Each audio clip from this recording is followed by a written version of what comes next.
What's going on, guys? We got a ninja level strength movement for you today.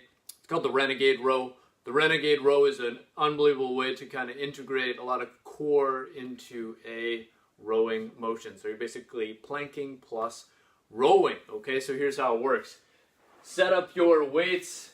I like a little bit inside the shoulders, just because it allows for a little bit more balance with the movement. And then I'll take my feet out a little wider than hip. But to make it harder, you would just bring your feet in.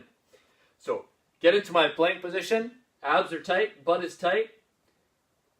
I'm pulling my ribs down towards my hips, and I'm pulling my tailbone up towards my belly button. Neck is long, chin is tucked. From here, I'm going to do my good rowing position. So pulling back with the shoulder blade, elbow comes in line with the body, and then nice and slowing it down. You'll notice that I'm not letting the hips twist. As I pull that arm back, shoulder blade goes back and down.